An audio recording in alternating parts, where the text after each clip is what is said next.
For thousands of years, humanity has searched for the hidden threads connecting spirit, consciousness, science, and the future of our world. Shaman John Rasmussen brings together ancient wisdom, modern insight, and the deeper mysteries shaping human evolution. Welcome to Shaman Radio.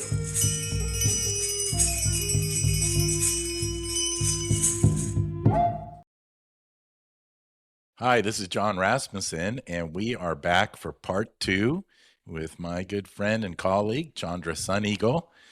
And today we thought it'd be great to dive deeply into the latest insights, primarily that Chandra is getting from her work and her clients. You know, I've always made that a big part of what I put out there. Anytime I would be doing a bunch of work, I'd start to piece together some interesting insights and share them. So I think today will be great because I would love to hear all the things that Chandra is getting with regards to where humanity is now and what people are dealing with and what they can do with it or about it and where it's going. So welcome back, Chandra. Thank you for taking the time to do a part 2. I'm really excited.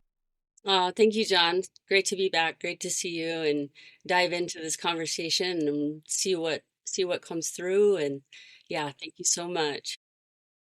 Definitely. So you were starting. We had a little conversation, and it was about how people are feeling these days. Like, it's a very interesting time. There's a lot of uncertainty. There's a lot of things coming from all over the place.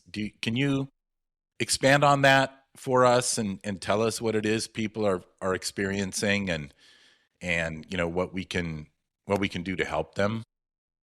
Absolutely, absolutely. And this information, comes from the clients that I work with and sit in ceremony with, as well as, friends and um, just comments on other people's YouTubes and posts and whatnot. I think I'll start by saying that we're in a time of what my teams have termed as the sacred unwinding. And that unwinding that is happening is very destabilizing because all that we have been operating on and through our own lenses, our own conditioning is being asked to be let go of for the specific intention of connecting to something truer, our true nature, our divinity, which we spoke about a little bit last time. And yet, I think you and I have done so much work over the years of letting go, of stripping, of looking at the stories, and there's a deeper level that's happening. And the so what people are coming to me with these days is that feeling of like sort of feeling lost. It's like they're doing the work of transformation, of healing, of really looking at their belief systems and what has been their foundation for orientation in the world. And a lot of it's not fitting anymore because of their intentional work that they're doing. And yet, collectively, cosmically, we're in the in-between state.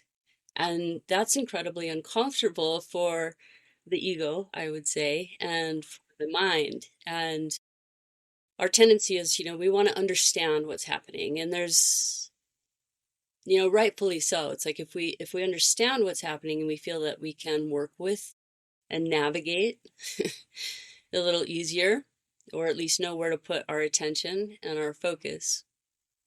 And yet, a lot of that understanding, that wanting to understand, is coming from a mind level. And what I've been told is that really the mind cannot understand what we're going through right now. but the heart can. And so coming coming home, back to remembering the heart through the information, the tremendous amount of influx of light codes that are flooding our our plane of existence, as well as the light codes that are pulsing from the core of the earth. And it's a process that is so beautiful and yet so challenging at the same time. And so people are really asking me, like, how do I make sense of this? How do I navigate? What do I do with myself? And I'm like, well, the answers that keep coming are is about softening into a presence, softening into uh, source energy, source light, intelligence within us, and surrendering to that. And some days there's nothing. It's like there's no forcing that we can do. We can even people's like prior practices aren't working same way, Right. you know. Right. It's taking time. That's what I've been finding. Same thing. It's like the mind wants it now, wants it done, wants to get it done, wants to understand it, feel comfortable, move on, carry on, know what to do. And that's not working. And as you know, the universe makes you right. So all our old stories, we developed coping mechanisms for, and we thought we had it all figured out and ready to go. And now even that's not working. So that's got to die. And then what do you do in the meantime? That limbo, right? Well, you sit and wait and be patient. And it's uncomfortable, right? But I guess what you're saying is knowing that even when you're sitting there feeling like your mind is doing nothing about this the way it used to, it's stuff is happening. Stuff's getting done that your mind isn't registering. So you have to have faith and be patient, I guess. And no, I don't know what else you can do. I guess you could do ritual and ceremony. Maybe there's some things, but Yeah, I think there are things in the guidance that I've gotten is that returning to playfulness, love that. returning to joy. Nature, of course, is always a big one, but doing what doing what brings you the most pleasure in the moment. And like you said, yes, patience is a big part of it. And in some ways, we're taught as shamanic practitioners, like we don't sit and wait, right? We call forward, right? We call forward, and Right. We're at the used to same that. time we sit. Totally. And I think as it's like the frequencies of the new world, they're present, they're available to us, but we can't access them through the mind or the prior ways of getting them. And so it's such a letting go. And that letting go is hard because we've been in survival mode, right? We've been in, okay, I've got to Right. make it happen. I've got to, whatever it is on the physical world, even in the spiritual world, it's like we're striving, we're trying to uh, create something. And right now, it feels to me that the act of creation is about receiving. And so it's like when and where do we feel in the most receptive state? For Hmm. me, that's when I'm playing.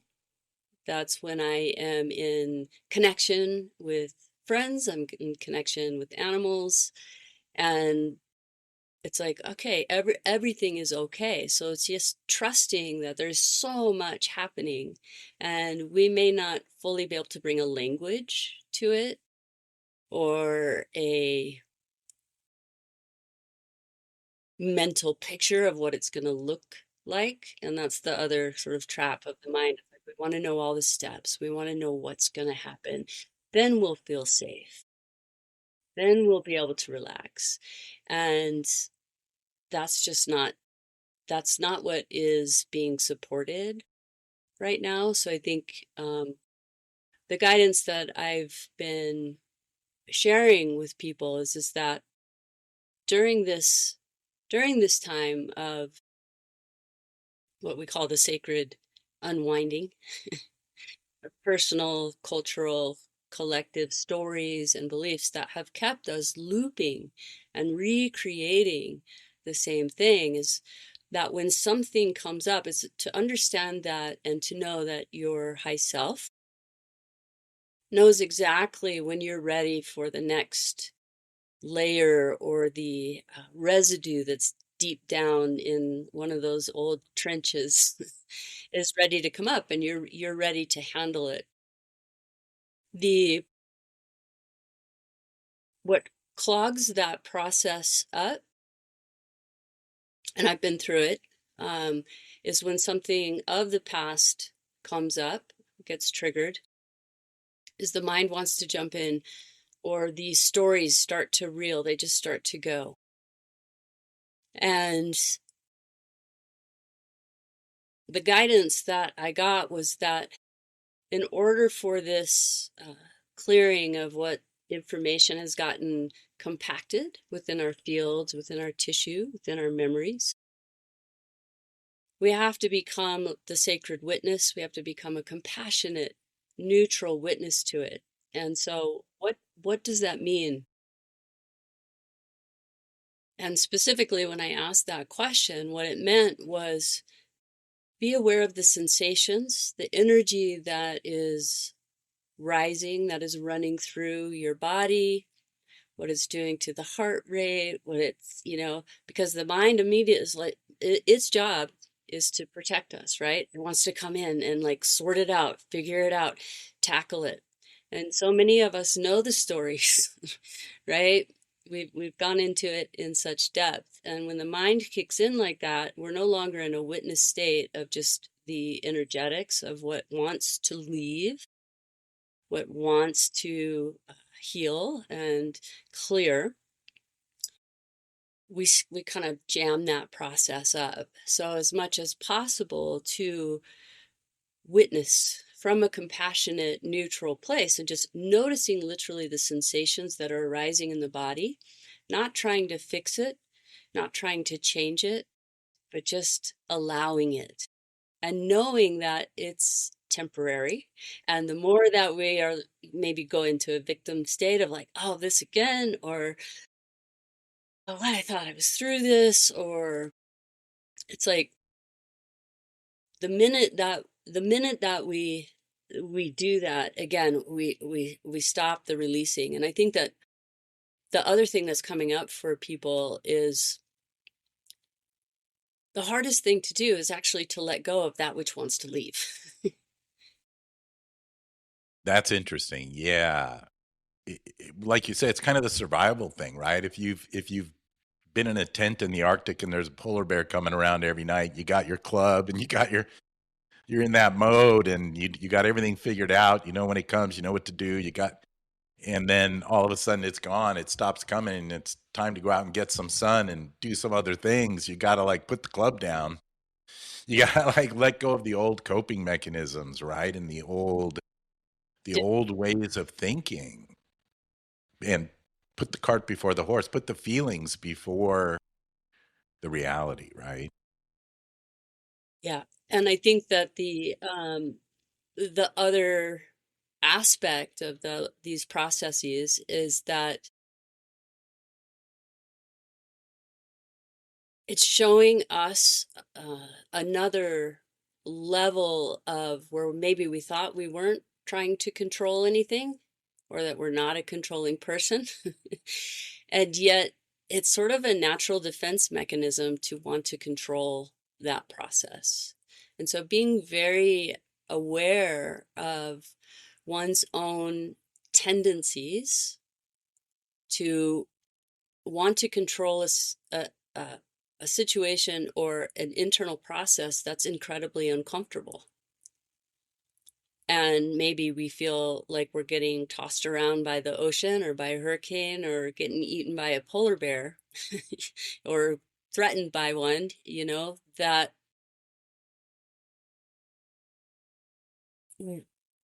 we want to survive.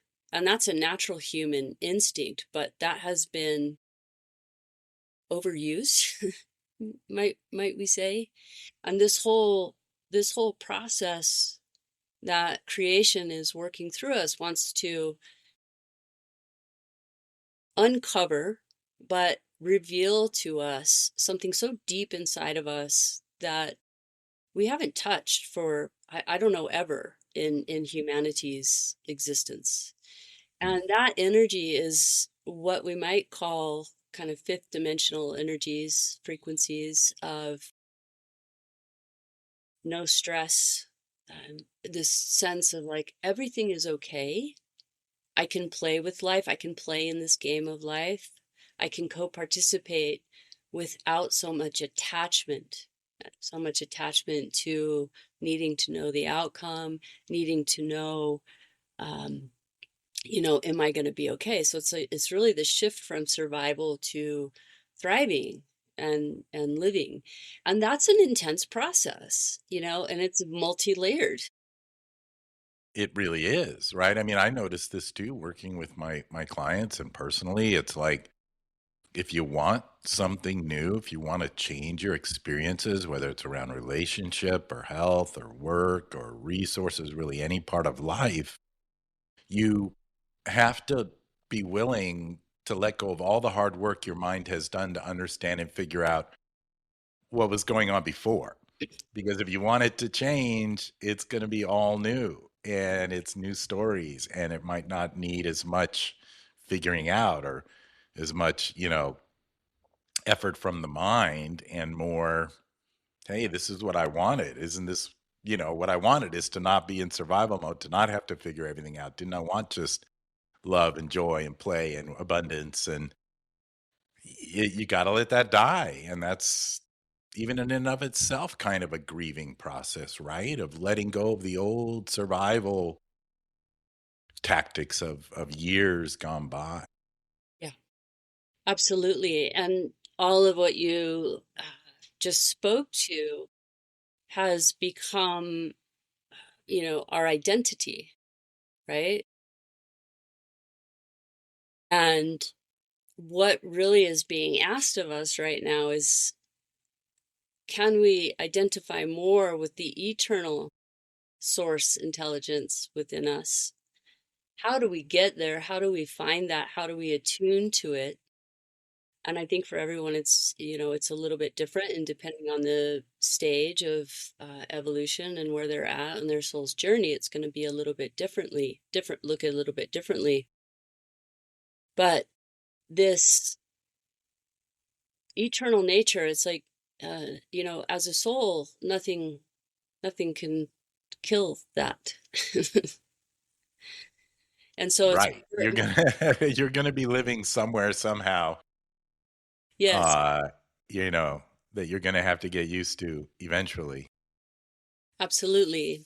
And so more of I would say a fluidity with our identity, because it's not that who you are as John and your own individuated personality, structure is just gonna like go away, but it's getting up leveled, it's getting refined, as is mine, as we integrate these light codes that are coming in that really are part of our own nature, part of our, multidimensional facets of who we are as a celestial being, as a galactic being. And to bring that into our humanness is the extraordinary thing, I would say, about being human in this time. Yes, that is so true. I mean, man, you're really nailing it because we are it's almost a pride thing, you know, it's a little bit of ego, it's a little bit of like, oh, I know myself so well. When you tell me this and that, I can say, oh no, this is how it works for me. This is the way I've always been. And yet that's the very thing that has to end or go away in order for anything new to happen. I what flashed into my head was um listening to a podcast the other day of an ex like army ranger guy, special forces guy, known as the mayor of Baghdad or something. I forget his real name, but he uh he loves, I mean, and this is, I think you got to look at this like across the board, even if you're not a warrior or whatever. It's like he so loved battle, when bullets flying, doing all the things they do. He was so excited about that. He loved that. It was everything to him. He's great at it, like the best at it. This is where he was on fire, right? What does a guy like that do when there's no war, when there's no battle? Who are you then? I mean, and I heard this the other day too, like a pro athlete, you know, interviewed and said, like, look, in your game on the court, you are you're the master. You're like the you've achieved the highest level through lots of hard work and lots of discipline. This became your identity. This is everything. When you're done playing, you're starting at the basement level again of whatever you do next. You are not, it's not like master to master. You don't make this jump. I'm a master basketball player. I'm going to be a master investor. In this case, it was no, no, no. Guess what? You're starting from the beginning. You got to work your way up that again. So that is such a uncomfortable, such a difficult thing to do. Like a lot of people just want to, I'd rather be in war. I don't want peace. I like fighting, you know? And it's so like think about that in your own life or our clients and listeners. Like what is it that you've been so used to getting good at or mastering or knowing that if everything changes like you hope it would is no longer applicable? Then what? right? It's Uh, tough. it is tough. It really is. And I've probably a little bit been through those phases in my life Mm, as well. Um,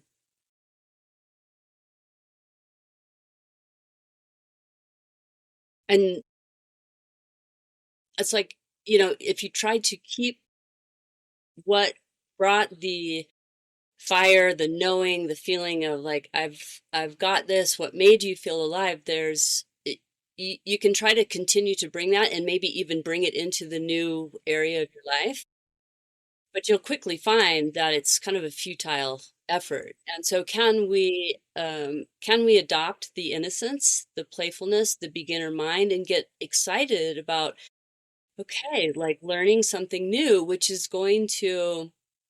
I'm going to discover things maybe about myself I didn't know. So looking at this, I think I had this on my website, maybe I still do, but it's like everything that we experience, to me, if you can look at it as an adventure, you're many steps ahead of the game. It's like it's not the victim of like, oh, why is this happening to me? What is happening? What is going on? But more of like, what wants to come through for me? What is this showing me about myself that I didn't even know, or about creation, or about for whatever reason, this is coming in super strongly from my high self right now, and that is about unity consciousness. And that field of unity consciousness is such a vast, expansive field to explore.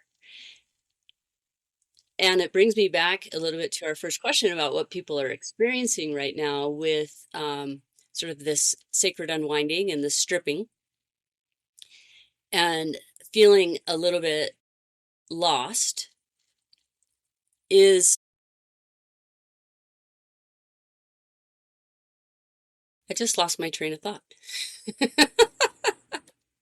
I think I know where you're going. Like You, immediately, what's coming to mind is that life is an exploration, right? And there's always more to explore. And if you identify as an explorer, you're yes. way ahead of the game. Yes, absolutely. And so what's coming up for people in that is it's like, okay, they're moving more into their hearts. They're moving into a more vast experience and sense of self. And as the density of those old layers and the density of the identity is lifting, it's making them incredibly sensitive. Men are calling me going, okay, like we've been working on the feminine aspect of creation and me embodying that more as a man, and where that hasn't been present for me, and me getting more familiar with that stream of energy and consciousness. And yet, Chandra, like I can't handle this. I'm like having, mornings where I'm crying all morning and I can't, I'm making mistakes at work and like this has to stop. And like, to me it's a little bit of that or a lot of it of the more masculine driven, not men or women, but just masculine principles of creation of like always having things handled and figured out, and we leave the emotions or the feelings aside, right?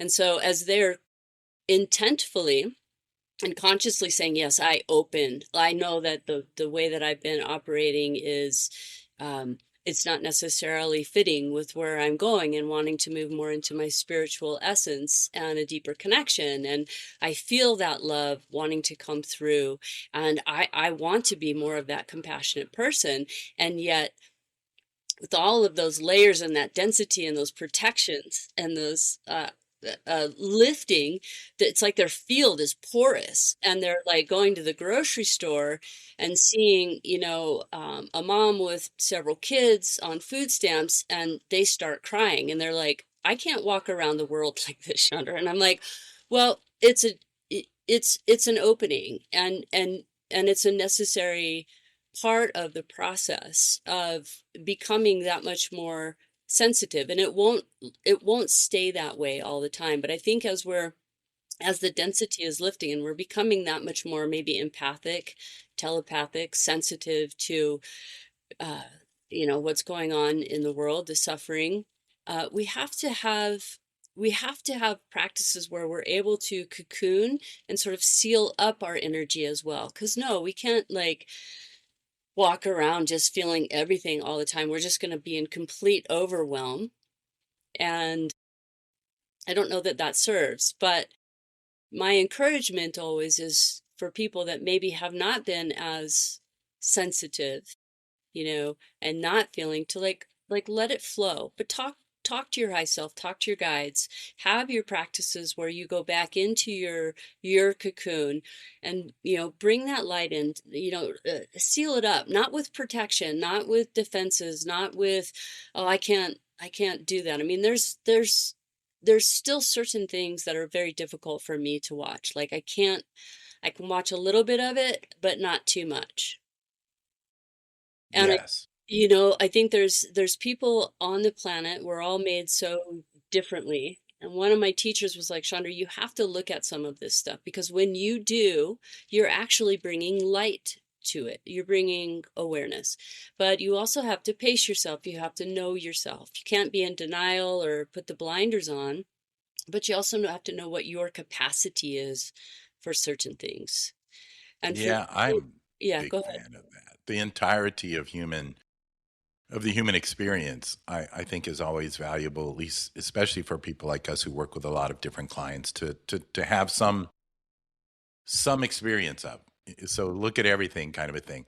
But I wanted to say as well, like for those people, the guys opening up and crying and stuff, it's like one of the things I find important is that as you open up, let's say the masculine man or woman is dominant, and then the feminine begins to open up, and it's like, well, I'm an emotional mess or whatever. You don't lose the other part, because it, like, I think it becomes a safety issue. Wow, I got to be tough, and I got to be like closed off so that I can be a protector. I know what to do. I can like handle whatever goes on. And it's like you will always still be able to do all that. Even if you're crying at the kids that are, like, in other words, you don't you don't lose anything when you expand. In fact, that almost gets better as well. If you're a fighter and that's what you need to do for a living, let's say, whatever, or to protect people, you know, um, and you start to become more emotionally in tune and you start to open up that side of you, the vulnerable side, guess what? You actually become a better fighter when you need it. And I think people need to get that. It's not to be scared of this expansion because it's it you don't it's an expansion. It's not a giving one thing up for the other. Absolutely. And that's such a good point, John. And because you've already developed those skills. It's like it's just innate in you now. But now you will use them in when it's really needed and in an appropriate way. And yeah, that's a beautiful statement. It's include, right? I Yes. think it's like Ken Wilber's transcend and include.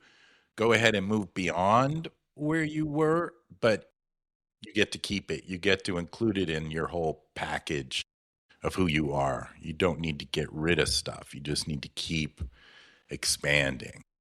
Yes, absolutely. And the wisdom, the time of sitting with what your life has been, what you've been drawn to, what you've been called to do, and how to show up in the world. And when that's changing or refining, or getting a little bit remolded, it's like what were we taught? You sit with it, you pull out the wisdom pieces, to become that person of wisdom and right action. It's like, okay, what are those gems that I learned from all of that? And I'll put those in my tool bag. I mean, they're there, but the rest, the other experiences, like I can let go of that energy. I can let go of those memories. And it's almost like a huge cellular detox that's happening. And as we know, anybody who's been through any kind of detox, oh, it's, whether it's a mind detox or a physical detox, there's a lot of die off, right? And so you've got to keep the body flushed. You've got to move. You've got to breathe. You've got to stay hydrated, and you've got to ground. Like right now, grounding to the earth, literally, shoes off, feet in the earth, I think or sitting with a tree and grounding that way, centering. It's so simple, and and yet we have gotten into, I feel, a state where the more steps we have to do, the more complex something is, it must be more valuable. And it's Amen. there is such, Efficiency. Remember, I'm all about efficiency. If you can right? get it done with one step, do it that way.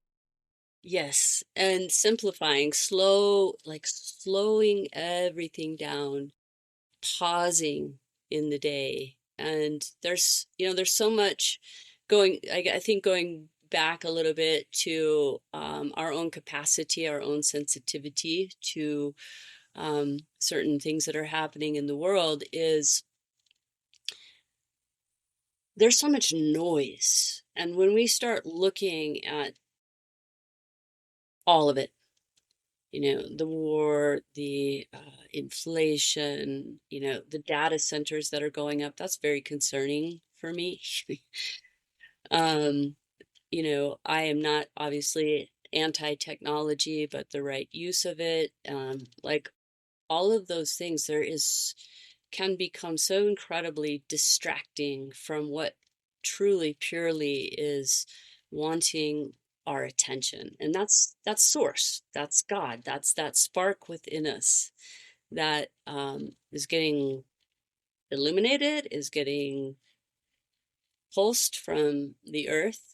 And we have to pause. We've got to like stop taking in information. And I think that is another survival mechanism in a way, another coping mechanism. It's like, well, if knowledge is power, the more I know and the more that, the more that I know that's going on, the more information I have. Uh, I don't know. I just, I'll feel more secure. But on the other hand, if there's nothing, and I'm not saying this in the manner of like we all just sit back and kind of let things happen, or I don't know, don't do anything. It's like we need to take action steps where we're called, right? Yeah. I like where you're going with this because you filter out. We're kind of built primally, right, to filter out irrelevant information for survival or just enjoying a moment, right? You filter out. You don't think about the past or the future if you want to be fully present, right? So filtering's a huge piece, right? And it's a muscle. All these things you're talking about to me, even taking time to ground, you have to think of it like a muscle. If you think it's important for you to go work out, exercise, whatever for your health, have conversations with friends for your emotional well-being, etc., then you really want to think about this taking time to reconnect with nature, grounding, stillness, silence as an important exercise. That's why, like, once a week, once a day, however it is, like, find that exercise and make it as important as eating or Absolutely. bathing. Absolutely. Yeah, I would completely agree. And when, if we go back to the examples you were using about people that have been either an athlete or a fighter and they've been so disciplined in their action, it's like, well, when it's not required in that same way, like, what do I do? And as you said, it's like those, those skills, those talents that you've developed are still there. You don't lose them, but they need to be redirected. So it's like, okay, well, what is my discipline? What does my consistency look like now? My consistency and my discipline actually means uh, perhaps stopping and listening, stopping and, Right? you know, Helping the poor, feeding the poor, doing like literally doing anything.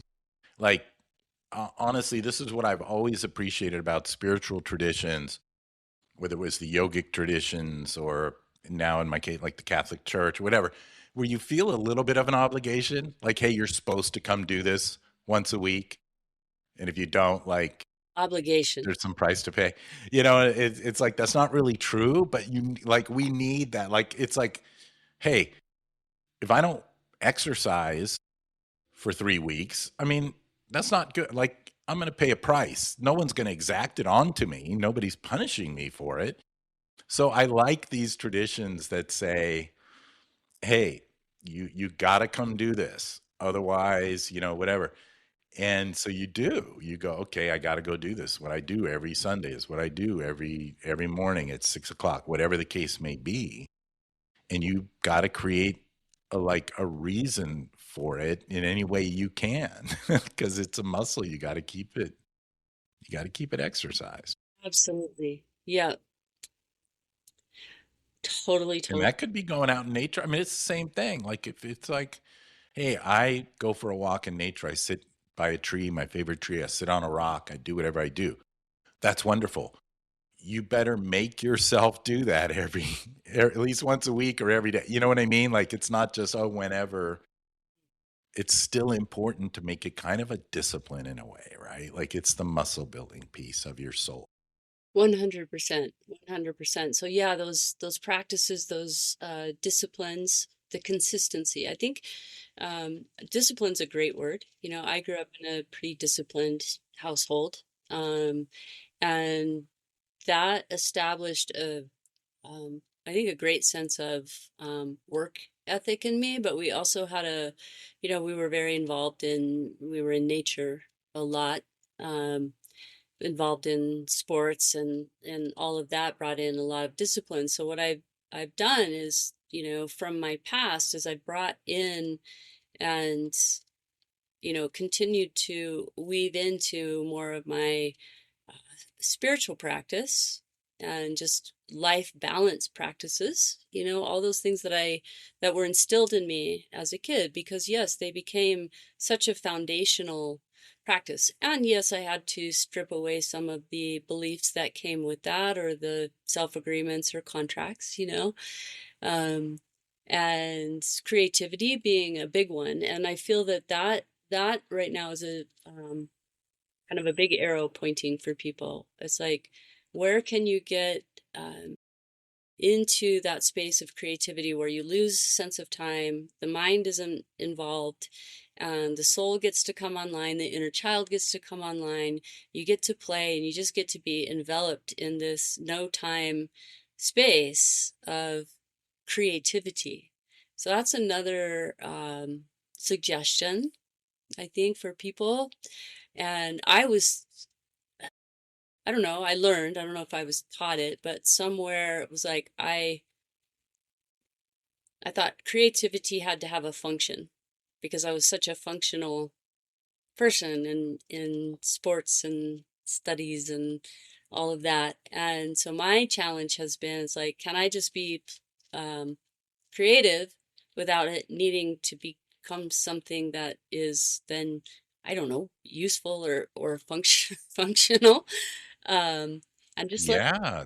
God, I mean, think about it. Just think of art and music, any form of art. Like, it's so nobody would argue that we want to get rid of all of it. Like, nobody would say, well, it's useless. So you can leave that wall blank. It's like, no, no, no. Let's put that painting up because it.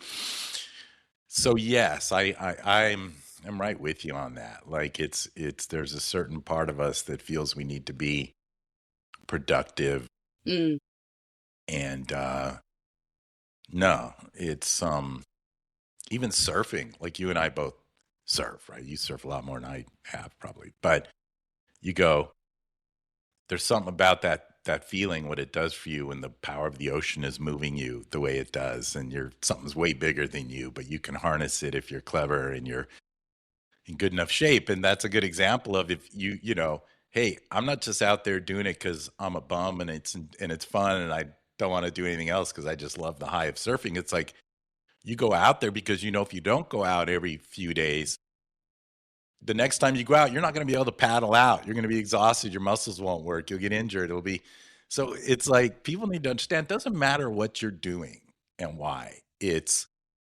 still a practice. Playing a musical instrument, singing, acting. These people work so hard practicing, and only a little bit ends up on the screen or on the recording. Like, and people love it. They're the most valuable people in the world because it turns out this is all about art. It turns out it's not about GDP. It's more about art. absolutely.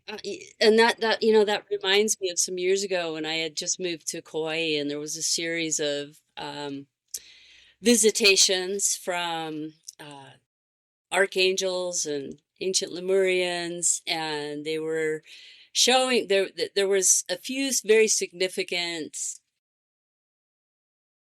truth messages. One of them was that sound is the way of the future, and learning the language of sound, learning to use your own body and voice as a tuning fork in order to clear the frequencies and the vibrations of a story or of something that is wanting to clear. It's like, if you can just not put the story to it, but you can sound it out and let the vibrations come out of you, it creates space then for a coherent sound to come through. So we have the Huge. power of our own voice, right? Which is creates. Yeah, and all the devices people are using now for their vagus nerve and all this kind of stuff. I don't Guess actually, what? Just singing in the car. right? Just sing. It does your vagus nerve. I mean, like You don't need another simple. device. Yeah, you don't need another device. You're born with it. You got a voice, and it doesn't you don't even have to be good. You're just humming or Yep. singing or whatever. Yep. Making That fun just made sounds. me think of that because it's like sound. Yes. Sound.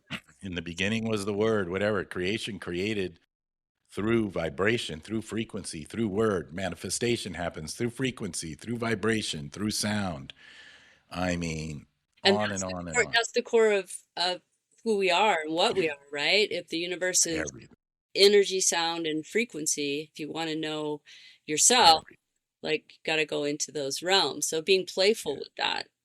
yeah, And again, you know, that comes in the idea of perfection, or I have to produce something that is going to sound good. You know, my sound healer teacher, Tom Kenyon, who I studied with a bit, that opened up a huge resource within me, because it's like, this is not about concert sound. This is not about making a sound away. It's about being real and honest with the vibration of what you're feeling or what you're picking up in somebody else, and then just yeah. letting it go. I did. It's I so did a session on the powerful. street below the hotel in New York City, and I accidentally left my drum or whatever rattles up in the room, and I found a bottle and the steering wheel. So is this any less sacred than the drum behind me? No, it's sound. That's the. And it's You can go into an altered state with this. You can summon anything with this. You can manifest with this. Doesn't matter, right. right?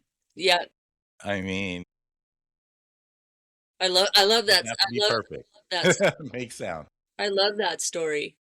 So Yeah. the second thing relating back to creation and creativity, the message that came through, and it was like these three ascended masters, and their heads were sticking out of my bedroom, and I was like, wow, okay, you've got something important to say. And the first message was about sound and the frequency, and the second was about, they said, you're an artist. And I'm like, no, I wouldn't really, like, I didn't consider myself an artist because I had this picture of somebody who could paint or sculpt or whatever. And they said, no, you have to um, broaden your perspective of what an artist is. They said, you're an artist. Everyone has an artist within them, and life is your canvas. And what are you going to paint on it? I And mean, this speaks to like even our destiny retrieval, like destiny altars, vision boards. I mean, if you can make an art out of any belief you want to change, make a piece of art out of any heavy work you've done, grief, anything you're going through, it it's the most powerful thing, right? It's what accesses the core energy and resonance. So yeah, absolutely. does. It does. And I'm aware that we're kind of maybe coming to a little bit of a close in our time together. So I just am wanting to tune in a little bit with my high self and the team and see if there's anything else that wants to come through for people that are listening, will listen.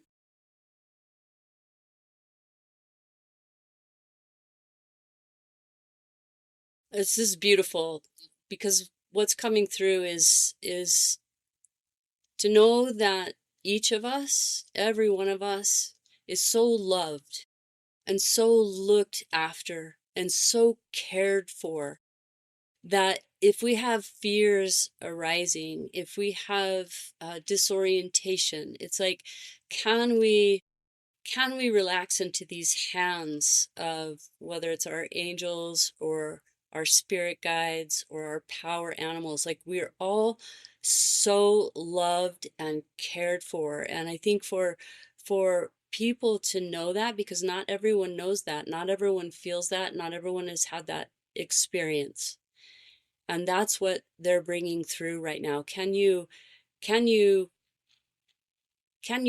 ease your way into that softness of that? No, it's a knowing, or it's a truth that's being brought through, that we are all adored, we are all cared for and nurtured. And the divine mother presence that is so online right now, and the energies from Mother Earth that are pulsing up and through, it's like she she wants her children all her life, right? The trees, the animals, the humans, everyone who walks on her belly and drinks from her springs and eats the fruits of her trees, that she wants us in joy. She wants us in peace. She wants us to know that we're taken care of. And anything that has happened to us, anything that we are told that that's not the case or makes us feel that's not the case, don't listen to it.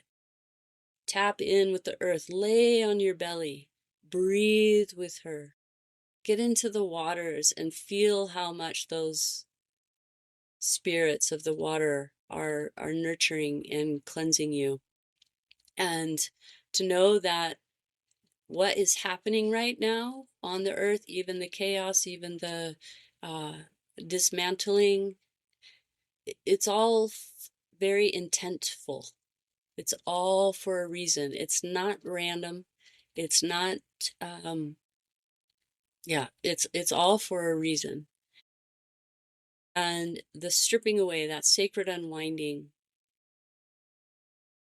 the last message that I'll share is the message that I was sharing with you when we were talking before getting on, was that we're being brought back to a time which was called before the making.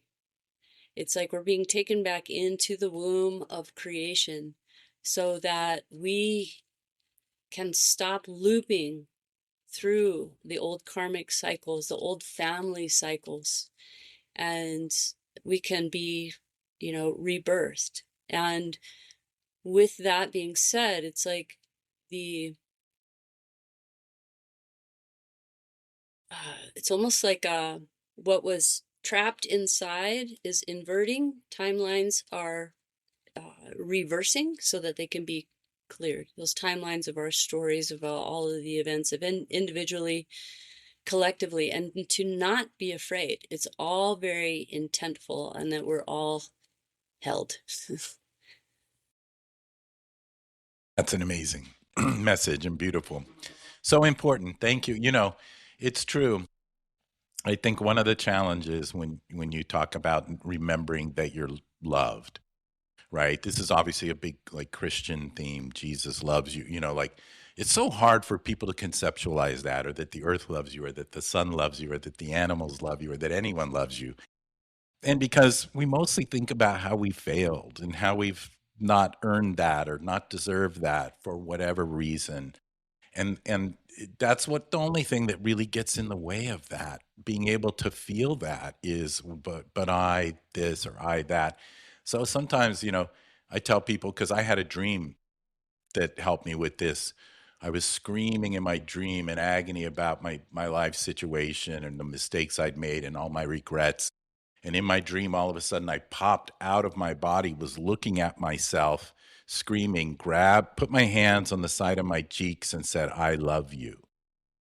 And it was like, that was so moving that I now just tell people, look, if you're really having trouble feeling what it's like to be loved or feeling lovable or anything like that, and you can't get anyone else to tell you, or you can't, find it, look in a mirror, look at yourself in the eyes, say your name, and say I love you as many times as you need to until you might actually start to feel it, believe it.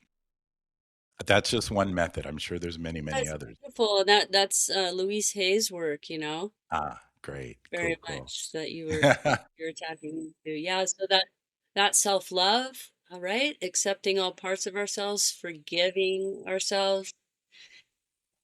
Yeah. Forgiving. Yeah, because you're never perfect. Nobody's perfect. You're always going to do things you regret, don't feel good about. Doesn't mean you're not loved.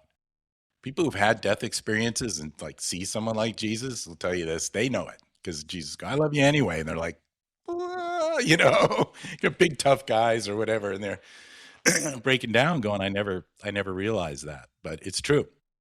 It's true, and it's not just Jesus. It's any of these beings. It's all of them that know what's up, and that we are we are loved by source. We are loved by the earth, right? We're loved by the true father and the true mother. And we're loved by the mountains and the animals. And if you can just remember that, And I think, you as you're speaking, sorry, did I cut you off? no, you're good. Um, maybe, part of that remembering, which to me, remembering is the remembering, like bringing ourselves back home, right? Hmm.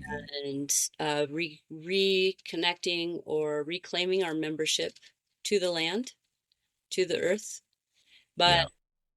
in order to do that and to receive the love, it's like, well, okay, maybe when we can conceptualize that, know it in our minds, but can you feel it in your body? And if you can't, it's like, where are you blocking love? Where is love scary? Where was love conditioned as conditional, you know? And Yeah. Where have you separated those parts? That goes back to what we were saying about if you give up a certain way of being or you and add a new way of being, you don't lose the other way. You have it all. It's all inclusive.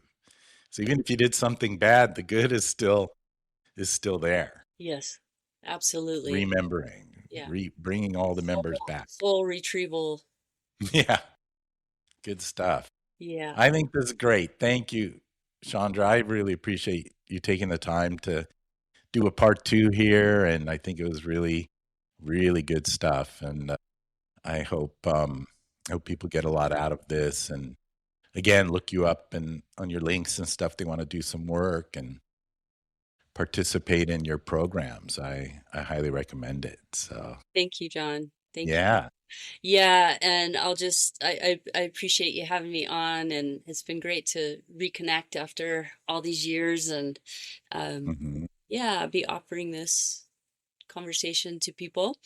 And yeah, I'll just, if you don't mind, I'll just speak a little bit to, upcoming in like a month, I'm going to start another group with the architects of the New Earth program. And that has been so transformational for people that have been working, on themselves and working with me for 5 to 7 years. It was like a whole new level of becoming um, that tuning fork for their own celestial nature, their own source intelligence, while weaving together their humanness and um, rewiring the luminous energy field, the light body, and um, creating more opening for these energies that are coming through, and they're going to amplify here in June and July.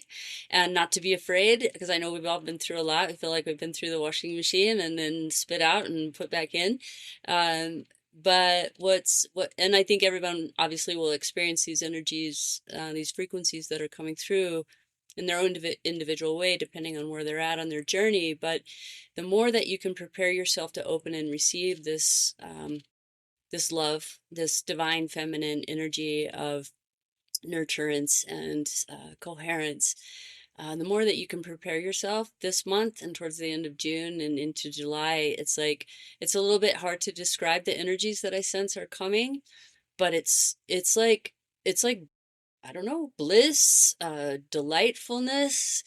And, if you can allow the letting go and the stripping and to go, you're going to be that much more like a sponge that can absorb and just receive what's coming through. And so anyway, I just wanted to mention that. And so if anyone's interested to, yeah, a little bit of preparation for that. Yeah, Architects of Great. the Earth is a good path.